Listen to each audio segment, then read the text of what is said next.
Okay, here we go. So welcome to the latest in our weekly lecture series here at Rockland Public Library. I'm Shane Billings, the Adult Program Coordinator, and I would like to, as always, extend a thank you to the Friends of Rockland Public Library for supporting our programming both on-site and virtual throughout the year. I would also like to thank our library director, Amy Levine, for getting us set up and well equipped with Zoom capability when we had to start transitioning to virtual programming so that we have been able to continue our lectures and author talks and concerts without missing a beat. It's been really smooth transition. So let me tell you about the next two programs coming up at Rockland Public Library. Next week on Thursday, August 13th, we will welcome encouragement coach Catherine Gabriel Jones.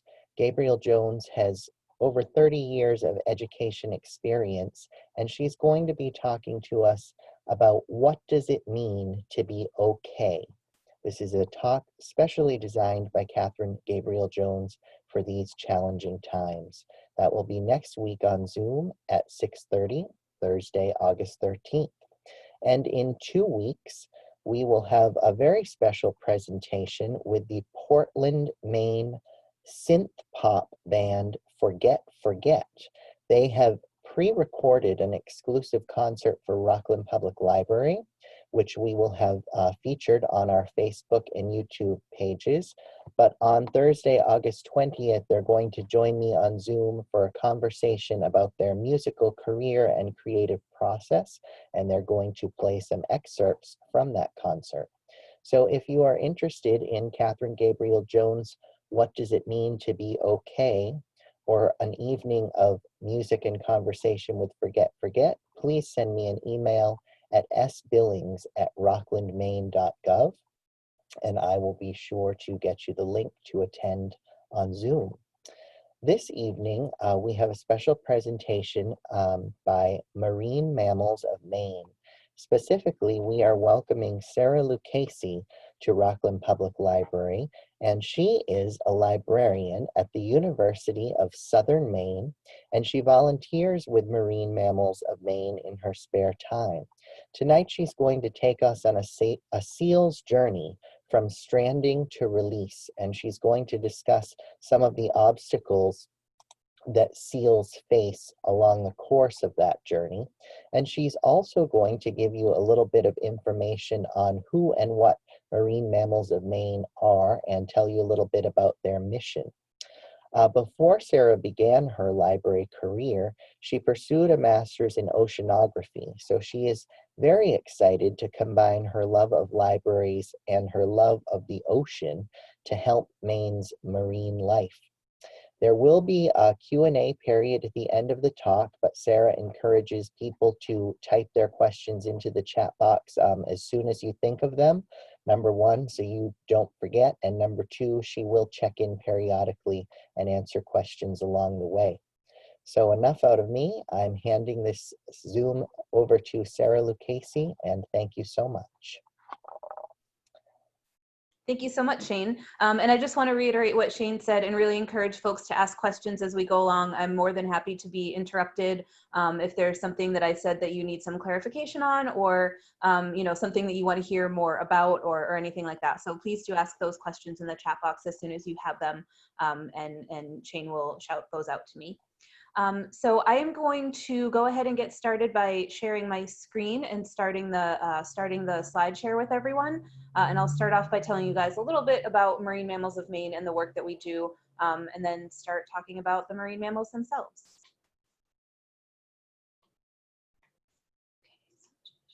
There. Looks like I'm getting a little bit of lag.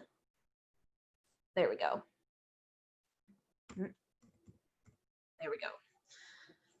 Okay, so Marine Mammals of Maine has been in existence as an organization. We're actually fairly young. We've only been around since about 2012. And in that time, so when we started in 2012, we didn't even have our own rehab facility. So what we would do was, pick up pick up animals that we got calls about that had been stranded on the beaches and bring those to Biddeford, where the University of New England had its own rehab facility.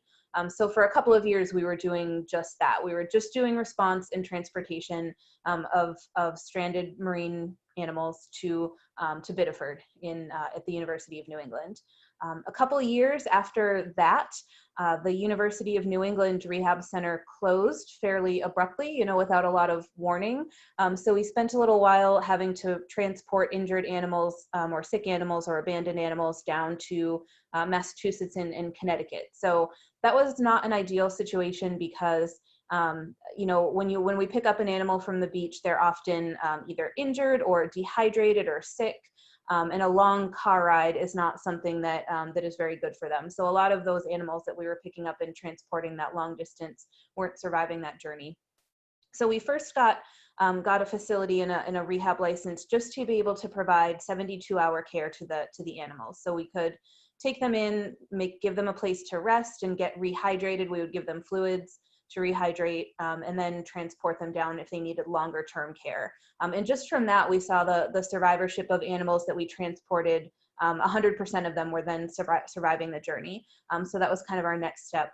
And then after that, we slowly started to accumulate licenses to be able to fully rehabilitate animals for as long as they needed it.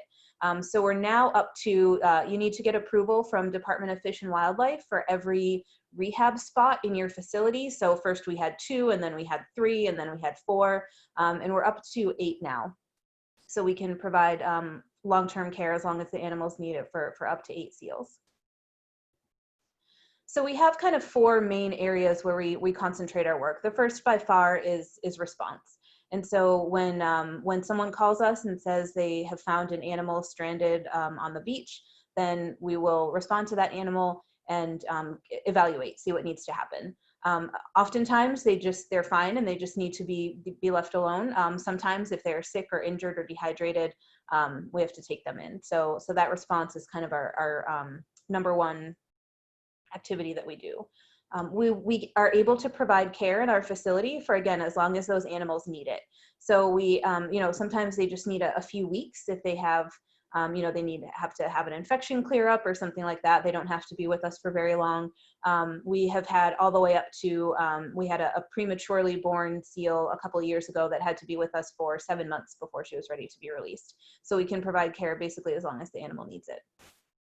We do a lot of research as well. We're able to take, fluid samples and other kinds of samples from our animals as they come in. So we provide a lot of research data to the National Oceanic and Atmospheric Administration.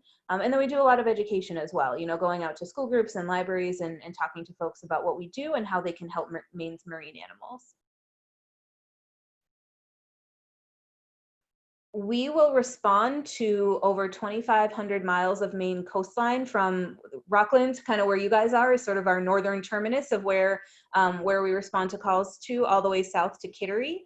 And then everything north of Rockland is covered by our partner organization called Allied Whale out of Bar Harbor. And so they're based at the College of the Atlantic in Bar Harbor. And so they're kind of in the same situation as we were a few years ago, where they don't have their own rehab facility. They respond to calls of stranded animals. And if those animals do need care, then they will pick those animals up and transport them to us. So they're kind of our partner north of Rockland. And we are basically an almost entirely volunteer-run organization. We have 2 full-time staff, and everybody other than that is a volunteer. We have about 80 volunteers. So it's almost entirely a volunteer-run organization. Okay, so all of that kind of basic information about our organization aside, we'll kind of get into the fun stuff and talk about the animals that we usually respond to and care for. So our name is Marine Mammals of Maine. The number 1 marine mammal that we see the most are seals. And so out of all the marine mammals, these are the ones that we respond to the most by far. Probably about 90% of our calls are for seals. And so seals are in a family along with sea lions and walruses and other flippered animals, where the name of that family is pinnipeds. And so if you break that word down, the pinna part means flipper, and then the ped part means feet. So you put those together and we have pinnipeds, which means flipper feet.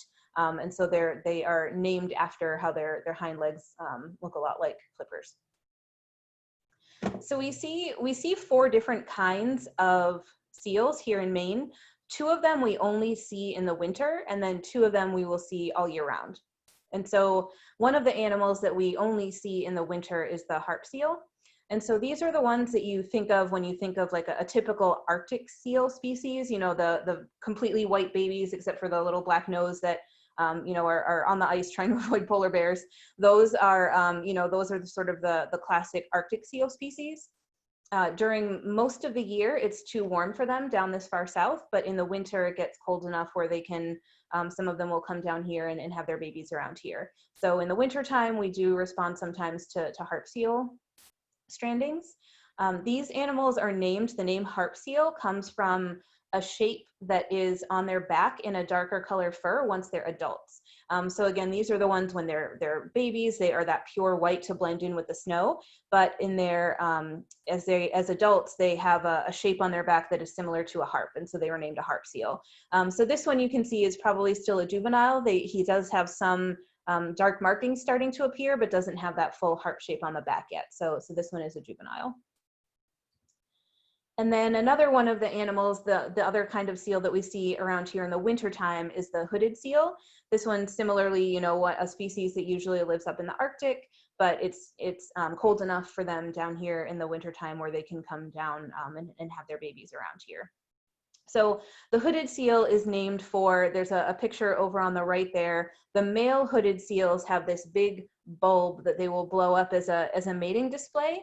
So if you're a female hooded seal, this is extremely attractive to you. To the rest of us, it looks kind of funny, but that's where they get their name from. The males have that big hood that they'll blow up as a mating display. And then one of the 2 that we see around here in Maine year round, one of them is the gray seal. They look kind of similar to the other year-round species that we have around here, the harbor seal, so I'll kind of go over a few differences. These ones, I see these a lot off the mid-coast, kind of up by where you guys are. Every time I take the ferry out to Monhegan, I see these guys. So sort of up in that area, there's a lot of gray seals. If they turn when they're in profile, their snout is much longer than a harbor seal, almost a little bit horsey, like with that elongated snout. And overall, they are just bigger in size. So, you know, an adult gray seal is going to be bigger than an adult harbor seal. And then temperament-wise, they're also a little bit more feisty. So whenever we respond to a gray seal, our volunteers have to be kind of extra careful because they are a little bit more apt to be defensive and use their teeth to defend themselves than other types of seals. And then the final kind that we see year-round are the harbor seals. These ones, again, look a little bit similar to the gray seal, especially when they both have their adult coloration, but they are smaller and they don't have that elongated snout. And these ones, their pupping season tends to be around May and June. So that's the busiest time of the year for us. That's when we're responding to the most calls about baby harbor seals. And they're the most populous in Maine waters, which is why, you know, during their pupping season is when we're the most busy, because they tend to be, you know, the out of all the species I talked about, we have the most of the harbor seals in Maine. And so this one is such a newborn that you can actually see a little bit of its umbilical cord still attached. So a few things about, you know, when we have to bring an animal in and we're providing care in our facility. And we really, you know, we base the care that we provide on what the animal needs and how the animal lives in the wild. And so one of the things that we have to do is be very, you know, careful when we're providing swim time and give only supervised swim time, especially when the animal is still very young. And that's because baby harbor seals, or baby any kind of seals, don't have the fat layers to keep warm in the cold waters yet. So when they're still young, they just don't have that blubber layer built up where they can keep warm in cold water. And that's often why you will see the baby harbor seals alone on a stretch of coastline, whether it's a beach or rocky coastline. The mother knows that, you know, the baby doesn't have enough fat reserve built up to survive a long time in the cold water, but she needs to go off and hunt for food. And she may be off hunting for food even, you know, as long as 3 or 4 hours, and the baby would not survive 3 or 4 hours in the cold water. So she will leave the baby on the beach and go off to hunt and then come back to get her baby when she's done hunting, and they'll either rest together or go, move to a different location. So that's one of the major reasons why we see a lot of baby seals on the beaches during pupping season, just because they have to be left there so that they can keep warm and not get hypothermic in that cold water. So that's another, that kind of goes into a reason why we have to rescue a lot of these baby seals. People see a baby seal on the beach and they're really excited to see it, and they want to go over and look at it and take pictures and pet it. If the mother tries to come back for her baby and sees a big crowd around it, she'll be too scared to come back for it, so she'll just leave. And so some of the seals that we take in are healthy but abandoned due to human interaction. So that's one of the reasons that we have to take baby seals in. Another just couple cool features that I really like about seals. So one of the things that you can see in this picture, kind of right up here, just behind the eye, you can see a little bit of an ear opening. That's one of the features that separates seals from sea lions. Sea lions have an external part of their ear, just like we do. Seals only have the ear hole opening. So that's one of the ways that you can tell a seal from a sea lion. And then they also have very, very sensitive whiskers. They use their whiskers the same way that cats do, right? To be able to feel around in areas where they can't see very well. So cats use these because they are primarily nocturnal. And so, going around in the dark, they have to be able to feel their way around. Seals, on the other hand, are not necessarily nocturnal, but that when they're down in the water hunting, they may, if they have to go down a little bit deeper, some of the light doesn't make it down as deep. And then they might also be like stirring up sedimentation from the bottom and really clouding up the water so they can't see as well. So they need those whiskers to really feel around with what they're doing if they can't see very well where they are in the water. And theirs are actually about 10 times more sensitive than a cat's whiskers, which I think is pretty cool. And then another thing that you can see in this picture is that the seal's nostrils are closed. Their nostrils being closed is kind of the default state for them. So when they are down swimming in the water, they want their nostrils to be closed so no water gets in there, but they don't want to have to be expending energy, flexing those muscles to keep their nostrils closed. So they actually have them closed by default, and then they have to flex their facial muscles to open them in order to take a breath. So it's just an adaptation that helps them conserve energy when they're underwater hunting, which is pretty cool.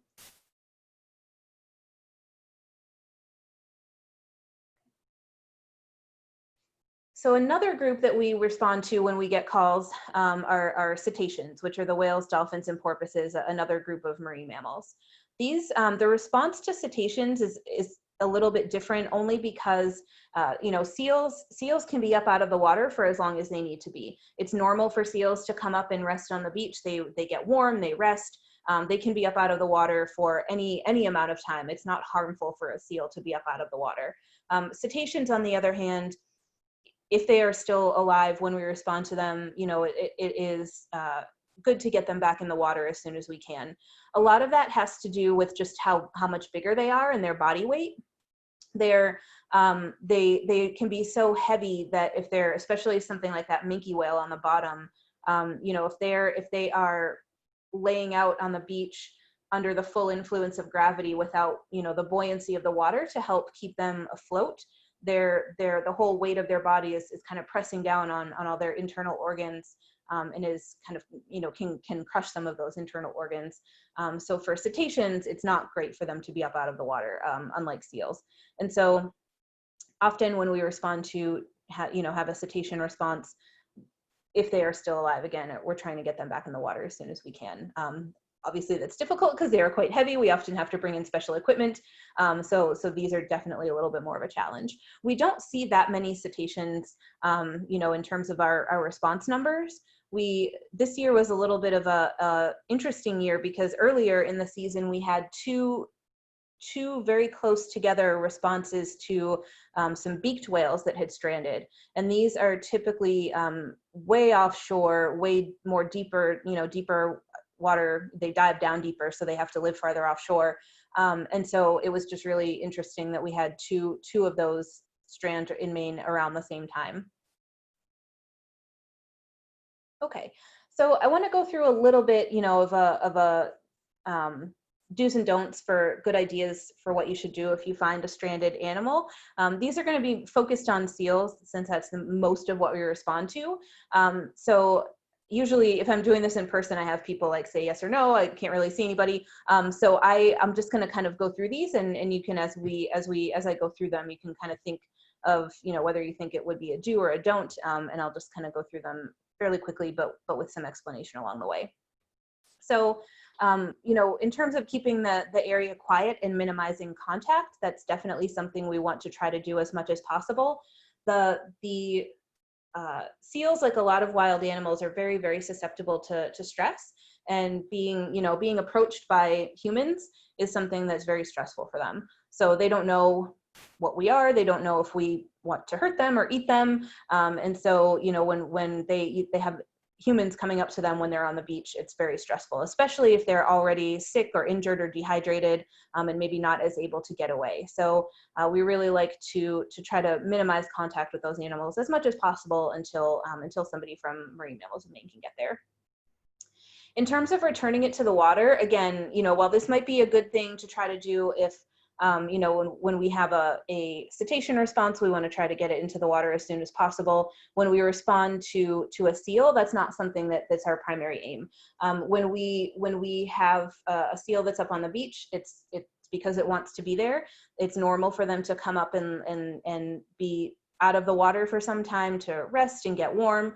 And so by returning it to the water, often, we might be making it too cold and not able to survive again if it's injured or sick or something like that. We always like to have folks teach other people what to do. You now coming to this program have the benefit of kind of learning what are some of the good things to do to help stranded seals or seals that you might see out on the beach. And so if there are people there that are not necessarily doing things that are best for the seal, we always love to have people speak up and kind of be our ambassadors. Again, when it comes to keeping people and dogs out of sight of the animal, it's really important to try to minimize the stress on that animal as much as possible. Again, because it might already be sick or injured or dehydrated, any additional stress is just going to worsen its condition. And it's especially important to keep dogs back. Number one, both dogs and seals have very sharp teeth, and seals, if they need to defend themselves, they will. And so, you don't want to put your dog in a position where it's going to be bitten, or put that seal in a position where it might be bitten by your dog. But also, dogs and seals are closely related enough that they can actually pass diseases back and forth. And so you don't want to have any kind of disease transmission between your dog and that animal. Again, we don't need to pour water on the animal when it comes to finding a seal on the beach. If they're up out of the water, they're trying to keep warm, and pouring water on it is just going to be stressful and potentially keep it from being warm. Any human food is not going to be good for a seal. It seems like a no-brainer, but it happens. We see people trying to give the seal their food. People have the best intentions, but any kind of human food is not going to be great for a seal. And then we really do like to be called as soon as you see an animal on the beach. My very last slide is going to have our phone number on it, our rescue response number. I programmed that phone number right into my phone in case I ever needed it. I didn't think I would. And all the time I lived in Maine, I had never seen a seal on the beach. But then it turns out, maybe 2 months after I programmed it into my phone, I did see a seal on the beach in Cape Elizabeth, and I had to call it in. So it's a good idea just to program that in. And then if you happen to see one, you are just ready to go in terms of calling it in. So these are some of the things that we see when we respond to a call for a seal, and some things that are just kind of not ideal for the health of the animal. And so this first picture on the upper left with all the people, this was taken in Old Orchard Beach, and it's a little bit hard to see with all the people crowded around it, but there is a seal on the beach kind of right here in the middle of that crowd of people. And this is that perfect, or a perfect example of the scenario that I was talking about before, where the mother leaves her baby on the beach in order to go off and hunt. If she comes back and sees this big crowd of people around her baby, then she won't even come up out of the water to get it. She'll be too scared, and she'll just leave the area. So in some cases, we have seals that are perfectly healthy, but we have to take in and care for because their mom has abandoned them due to too many people trying to interact with the baby on the beach. And you know, it's not great. It's not great overall. It's not good for that animal. You know, we do take that animal in and provide care until it's ready to be released as an adult. But the best way for a seal to be raised is always in the wild with its parent. So, you know, that it's not great for that seal. And it also takes up a spot in our rehab facility for another seal who might actually need it due to being injured or sick. So it's just kind of not great overall, even though, you know, we will take that seal in and provide all the care it needs. The picture of the guy with the football, this is another thing that we see sometimes. You know, it's totally a human urge to want to get really close to something cute and take a picture of it or with it. But again, this would be a very, very stressful situation for that seal. And could just the level of stress alone can cause health problems. We've seen people try to pick up a seal and put it on a boogie board in order to bring it back into the water. Again, any seal up out of the water is perfectly fine. It doesn't need to be returned to the water, and being picked up and transported like that is going to be stressful for it. And then we do sometimes, like that picture on the bottom right, we do sometimes have animals that become tangled in fishing gear, unless that animal is kind of actively choking on the fishing gear as you see it. We really like to be called for those situations as well, and primarily for the reason that we can then transport that animal back to our facility and take that netting off in a sterile environment, and also, you know, see if there are any wounds that might need antibiotics or something like that. So oftentimes, especially with that really thin fishing line or thin netting, when they get all tangled up in that, it can cut into their skin and have kind of open wounds when those are removed. And so we like to remove those in a sterile way, and then you know, be able to clean those wounds if it's needed afterwards.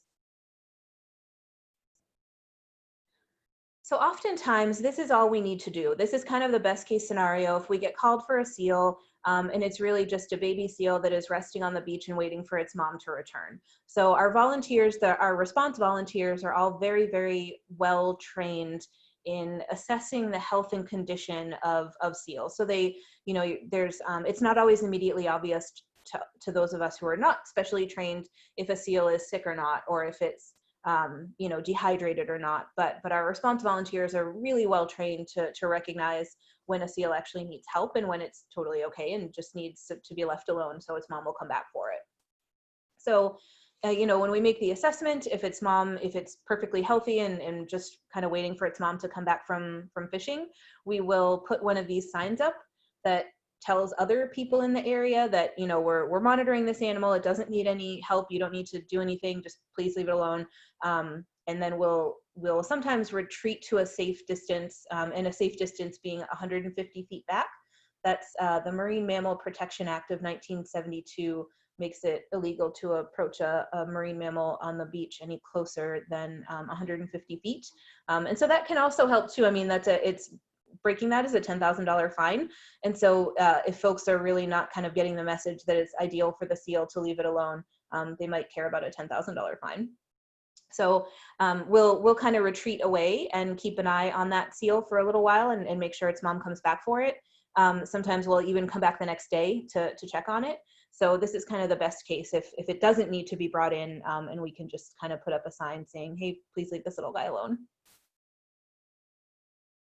And then if we do need to bring it into our facility, then, you know, we have a whole process of rescue. You know, I showed some pictures before about care. I have a little video in a few minutes about some of the different things that we do to help that animal in terms of care.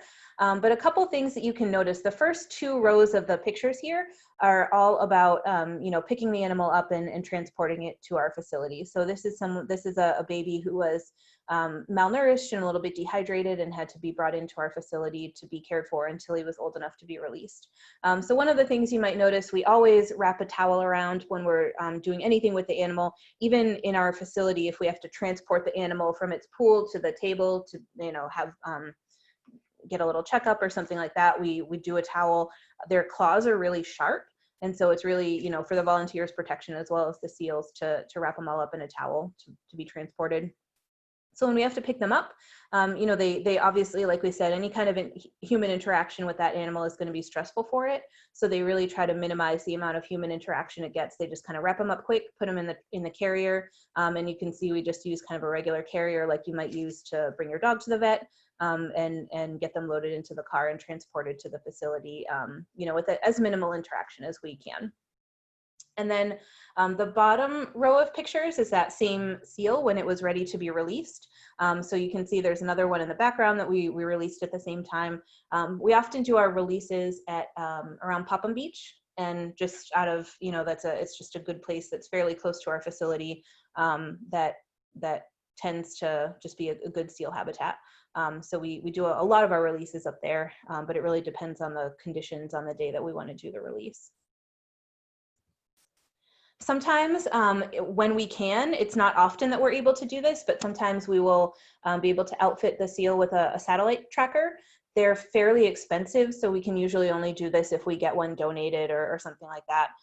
Every seal that we release gets a flipper tag on the back, just like a little plastic tag on their back flipper that has like a code that is specific to that animal. And that's so that if anyone in the whole kind of East Coast stranding network has to respond to that animal in the future, they know that it had been in a rehab facility before, and they can contact us and kind of get the whole history of that animal's care.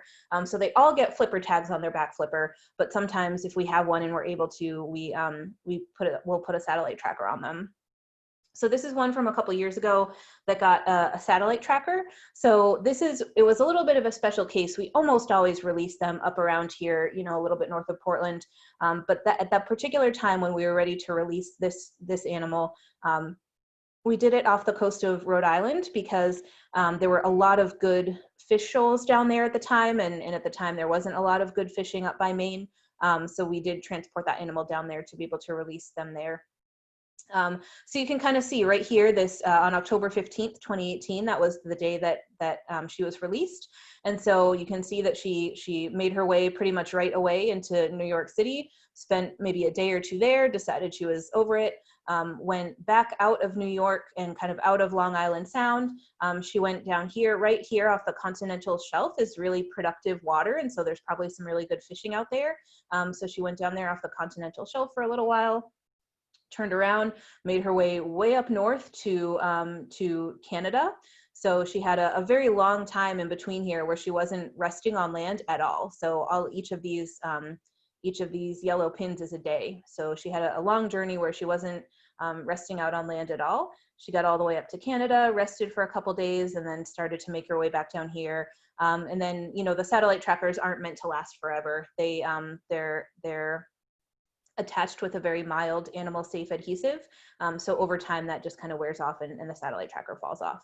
So that was about a month's worth of data where she was making her journey, which is pretty cool. Okay, so I have a short break for just a couple minute video showing one of the first baby seal that we picked up this year, which was off of Bayview Beach in Saco. So let me just switch that.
Okay, so a few things that you might have noticed as part of that video that that are kind of neat to hear about. So that was actually the first baby seal that we picked up out of the harbor seal pupping season this year, and so it kind of makes sense that she was born prematurely, just knowing that she was the first seal that we picked up. But it's actually very easy to tell if a baby was born prematurely. You might have noticed that her coat was kind of a yellowish white. Um, that yellowish white coat for harbor seals is actually normally, if they're born, you know, at the right time, is usually shed before they're even born. So they actually go through their first shed and regrowing of fur before they're even born. And so that, because that first coat is usually shed in utero, that kind of yellowish white one, it's called the lanugo coat. When we see a baby seal that still has that, we just know right away that it was born prematurely. And it's not uncommon for a premature animal, not just a seal, but any wild animal. It's not uncommon for a premature animal to be abandoned. So we usually bring those guys in right away. And then a few other things that you probably noticed. We do, you know, we get them in the water. She had some supervised swim time in some very shallow water because she's still not able to support herself, or wasn't at that time. This was a few months ago now. But, you know, just getting them used to being in the water as soon as we can. And then they do, you know, what the ones who are very young or, you know, are either very sick or very dehydrated, we do keep them in a, you know, their own kind of cage or, you know, enclosure.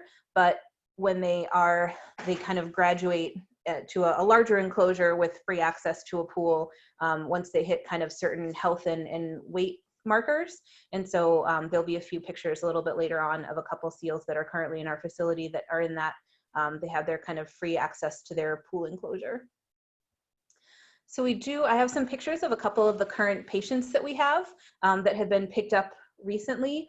So these two they weren't picked up together. They're not related. We just have them housed together because they're both, you know, in similar stages of their care. So the one on the left was picked up in Wells and the one on the right was picked up in Kennebunk. And these guys are, you know, they had, I think they both had some kind of a respiratory infection when we picked them up. They're healthy now. They just need to gain enough weight in order to be able to survive on their own. So right now, I think they're at about 20 pounds in the lower 20 pounds, and they need to be about 50 before we can release them and they can survive on their own. So they're doing great. They just need to continue gaining weight and learning how to be seals, and they'll be good to go. This little guy was picked up in Ogunquit, and this picture. They're teaching him the right way to eat a fish. So often, you know, in the wild, baby animals often have to be taught by their parents how to eat, especially mammals, where we really learn a lot from our parents and are not kind of on our own right away. So a lot of mammals in the wild have to teach their young how to eat properly, how to catch and process their food. And so this little guy was having some trouble understanding that, you know, how fish get eaten and they don't just get kind of mouthed at and then left alone. So he had to kind of learn how to eat fish the right way. So what we'll do is kind of teach them as they need to learn how to eat fish. We'll sometimes have them in their pool, free swimming, and first start them out just throwing dead fish in there, so that they can chase down and eat the dead fish that aren't trying to get away from them. Once they have that down, then we'll graduate them to live fish and being able to chase around and eat live fish. And so we always make sure that they're able to properly hunt and feed themselves before we'll release them. And this is often the first step, really teaching them, like, yes, this is food and this is how you eat it, which is always fun. I think did I see a question come in the chat? Yes. Okay. We have a question from an audience member, and it is, can you please tell us some more about the relationship between seals and dogs? Oh yeah. So it's, the relationship evolutionarily goes back a long way. Like any mammals are going to be at least partly related on the kind of family tree of life. But in terms of seals and dogs, obviously that split happened before seals went back to the water. So what's really interesting about marine mammals is that there are some lineages of animals where that lineage started in the water, in the oceans, and migrated to land. A lot of marine mammals were land animals that then readapted to living in oceanic environments. And so when any kind of whale or seal or marine mammal like that is something that is, and if we trace it way back far enough in the lineage of that animal, was a terrestrial animal, and then was adapted to aquatic life. And so out of the kind of terrestrial life that is currently still in existence in the world now, seals are the most closely related to like dogs, and also they're fairly closely related to bears. Which again, those are sort of interesting comparisons. But when we think about how species evolve, it's important to kind of consider that it's not that there were dogs and then seals split off. Dogs and seals had kind of a common ancestor. So that common ancestor of dogs and seals didn't really look anything like modern dogs or wolves do. So when we say that seals and dogs are closely related, it sort of means that they do share a common ancestor on the evolutionary tree, and that they just have, they still have enough in common physiologically for certain diseases to be able to transmit back and forth. Yeah, good question. Other questions at the moment? If anyone has a question or a comment for Sarah, please feel free to type it into the chat box and we will make sure that she gets to it. Yeah. Thank you. I think I just have 1 or 2 slides left, and then yep, this is my last slide. So we're at the perfect moment to transition to questions. So a couple things to keep in mind. So we have a website at MMoME.org. That website will link you to both our Facebook and our Instagram. If you're interested in this at all, I really highly recommend following them on Facebook and or Instagram, whatever you have. I don't even have Facebook, but I still go and check the Facebook page a couple times a week. The person who does our social media is really, really good at posting very frequent updates of the animals that we currently have in our care. And so, I mean, at least 2 or 3 times a week, often more, they'll be posting things on Facebook about who we have right now, what kind of injuries or illnesses they came up with, some like progress reports on animals that have been with us for a little while. So it's a really neat way to kind of keep up with the animals that we have in our facility at the moment, to follow the Facebook page or just check in on it a couple times a week. And then the number down in yellow on the bottom, that's our hotline number. And so that's the one that you would call, if you do end up seeing a seal stranded on the beach ever. And again, I just programmed this right into my phone, so it was right in my contacts, so I never had to look it up if I needed it, and that's really convenient. So you could do that as well. So that's, I wanted to leave you with some ways, again, to keep in touch with us on Facebook and Instagram, and to have that phone number so that you can call us if you ever do see a seal that's stranded. We really like to be called, even if even if it looks like the seal is perfectly healthy and okay, we would still take down that seal's data because we track like how many seals are found at what beaches, and that really helps us to kind of both keep track of the seal population in Maine and also figure out like where it's best to have our volunteers. And so we really like to be called no matter what, even if the seal looks totally okay. Okay, so with that kind of being my last slide, I'm totally open to any questions that you might have now. We do have another question from the audience, Sarah. Okay. Are the seal populations in Maine stable, declining, or growing? Good question. So we know, I think the last year, it seems like we should have yearly data, but I think the last year we have really solid data for is 2012. That was about 75,000 in 2012. And we know that that was up from about 35,000 maybe a decade before that. So we know the trend is still increasing. They're doing well. Even we did have, they call it like a mass mortality event a couple of years ago. I don't know if this is, it's actually how I learned about Marine Mammals of Maine because it was all over the news. But a few years ago, there was a big distemper outbreak in the seals in Maine, and they lost a lot of seals that year. But even that, I mean, the population is so healthy and so strong that it didn't really hurt the overall population any, even having that big outbreak. So the Maine seal population is doing well. Okay, another question has come in. What is being done to protect seal populations in Maine? Oh yeah, good question. So in terms of protecting them, from, there are lots of things that seals need protection from, and only some of them we can do anything about.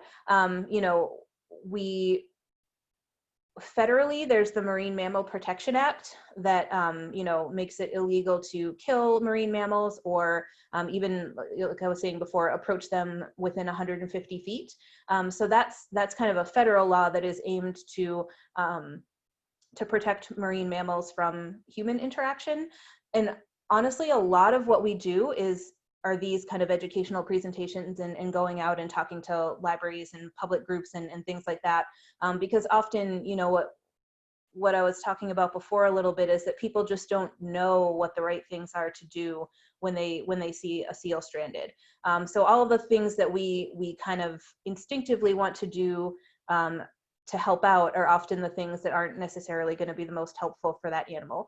So we try to educate the public, to do a lot of public education about the right ways to help protect those seals. And then we do, some of the other major threats that seals face from humans anyway are things like boat strikes and entanglements in fishing gear and things like that.